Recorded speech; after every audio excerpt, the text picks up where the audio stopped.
Praise the Lord. கர்த்தருடைய நாமத்துக்கு மகிமை உண்டாவதாக.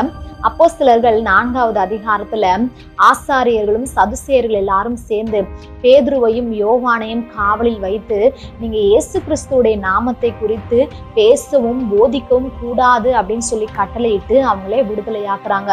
விடுதலையாக்கப்பட்ட பேதுரும் யோவானும் தங்களை சேர்ந்த விசுவாசிகள் இடத்துல இந்த காரியங்கள் எல்லாத்தையும் சொல்றாங்க.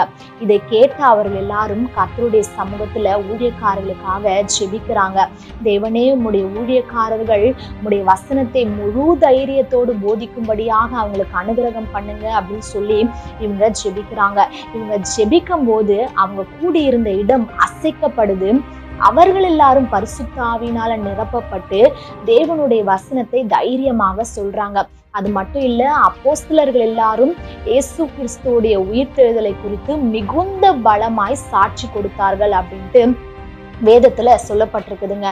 இந்த நாட்கள்ல கூட சத்தியத்தை சத்தியமா போதிக்கப்படக்கூடாதபடி அநேக எதிர்ப்புகளும் தடைகளும் எழும்புகிறத நம்மளால பார்க்க முடியுதுங்க.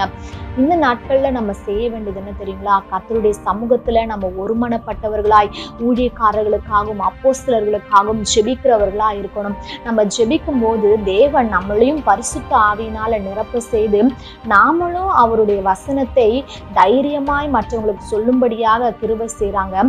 அதே சமயம் ஊழியக்காரர்களும் அவங்களுக்கு கொடுக்கப்பட்ட ஊழியங்களை முழு தைரியத்தோடு செய்யும்படியாக அவங்களையும் பலப்படுத்துறாங்க. அதனால இந்த நாட்கள்ல ஊழியக்காரர்களுக்காக அப்போஸ்தலர்களுக்காக தேவனுடைய நாமம் எல்லா இடங்களுக்கும் கொண்டு செல்லும்படியாக நம்ம ஊக்கமாக ஜெபிக்க வேண்டியது ரொம்ப அவசியமா இருக்குதுங்க. அதனால கர்த்தருடைய சமூகத்துல ஒவ்வொரு நாளும் ஊழியக்காரர்களுக்காகவும் மற்றவர்களுக்காகவும் நம்ம ஜெபிப்போமா? தேங்க்யூ. God bless you.